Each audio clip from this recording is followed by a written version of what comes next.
There it is. We are live. What's happening, team? My name is Thomas Rowe. I'm the original founder, I'm the original founder and had the creative inception of Blueprint to Bluechip. Behind every good man is a great woman. I have my business partner, Erin Sarles here, who took this ball of clay that I call Blueprint to Bluechip, and she just formed it into this unbelievably creative outlet for athletes, parents, and coaches. So right now, I'm going to turn it over to Erin, allow her to introduce herself to you, tell you a little bit about herself, and then we'll get back to me, and I'll tell you a little bit more about me. Hello, thank you for that warm introduction. I appreciate that, Thomas. I could not be more excited to be a partner with Thomas on this now passion project, quite honestly, a soul calling to give back to our athletes and the youth and build the next generation of incredible leaders. And my background is I'm a corporate strategist and coach, and brought all my wisdom from all those realms into how do we translate that into developing a athlete that has character, integrity, and discipline in every step. So Thomas, give us a little bit more about you and your background of how this all came about. Well, it's a perfect segue, character, integrity, and discipline with every step. Whether that step is into the weight room, to the classroom, to church, to the field, to the court, we want all of our athletes to lead with character, integrity, and discipline. How this started off is basically as a collegiate athlete. I was a Division I athlete that got recruited by Arizona, and then I only played when we were up by 20 or down by 20. So when I started working with athletes out in California, in Southern California, I would tell them, listen, I know that you want to go to UCLA or USC, but can we find you a school that you could go and play the sport you love and also get a good education? Then from there, by mentoring kids, getting them to a good school to get a good education and play the sports that they love, then NIL came about, and that has changed the game. And Erin and I have been working on that. And before I go any further, how Erin and I came about is I'll let her talk to you about her kids who are both high school athletes, and she asked me to talk to them, and that's kind of how this all grew. Then from the collegiate level up to the pros, something that we kind of just, I think as a society, when we look at professional athletes or just professionals, we kind of feel like they just have their shit together. And in fact, we've had a lot of athletes reach out to us. We know about the Michael Jordans, the Kobe Bryants, the Tom Bradys, the Derek Jeters. Those are the 1 in a million athletes. But what about the other 95, 98% that are one and done, maybe 1 year or 2 years? So we had a professional athlete reach out to us at the age of 25 who had to redefine himself. He went from making $600,000 a year to $60,000 a year. Nothing wrong with that, but that's a huge setback financially when you have a house, you have 2 cars, you have kids going to private schools. So we started working with professional athletes on how they could reformat their mental aspect of who they are and what they are. They're not just a football player. They're a person that can contribute to society and not just on the football field.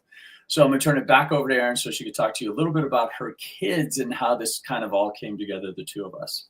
Yeah, so I have 2 incredible, very talented athletes that have ambitions and dreams to take their playing careers to the next level. But as a parent, it's not just about getting them faster or getting them just the skills that they need in order to be successful. As I was talking with Thomas and also doing consulting work for other brands in this space, really started to think about there is so much missing for athletes around their character development, the whole of the person. Who are they? How are they meant to be? And then how do you guide them to make the decisions that are right for them? And how do I, as a parent, have a support role, but not overstep my boundaries or also live vicariously through them with this having to be their dream and their own ambition. So that's where kind of the worlds of Thomas's expertise and what he did and where I was at in life with my kids really kind of collided, and then bring in my background where we could formulate a program that really takes these kids to the next level. Awesome. Yep. So I think that basically one of the things that Erin and I have agreed on, and I'm not going to speak for Erin, but one of the things that in my experience, I told Erin this time that when I moved from Hawaii to California, it was my junior year of high school, and I was a starter all through junior high and on freshman and JV out in Hawaii. And then when I get to California, I wasn't even on the depth chart. And I came home, I was upset, visibly upset to my parents. And my dad said, well, you're going to have to work a little bit harder. My mom's like, well, I'm going to go down and talk to the coach. And my dad's like, and you're not talking to anybody. So one of the biggest obstacles coaches have to deal with is when the parents get in their ear and start yapping with them. Like, why isn't my son playing? He's the next Tom Brady. Is he really? Or is that just what you think? And so a coach has a finger on the pulse of how that athlete is performing when the parents aren't watching.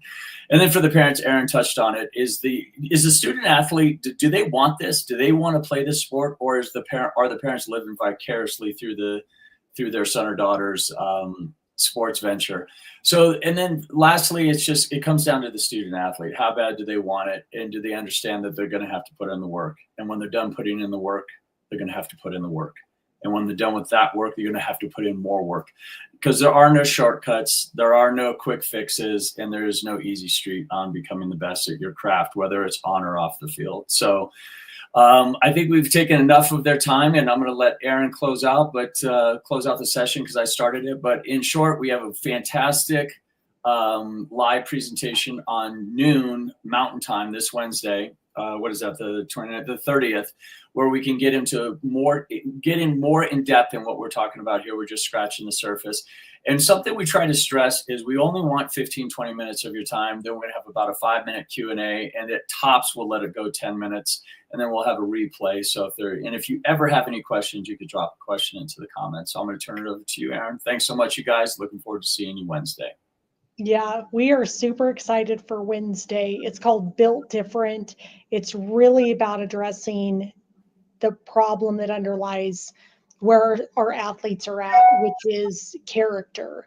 And ultimately, we have an incredible tool when you attend the event that you'll get to take and be a part of during the live event, and then you'll get a emailed copy afterwards. And again, I just want to stress, as Thomas has shared, we want this to be educational, informative, and for you to walk away with something that will truly make a difference and impact your life.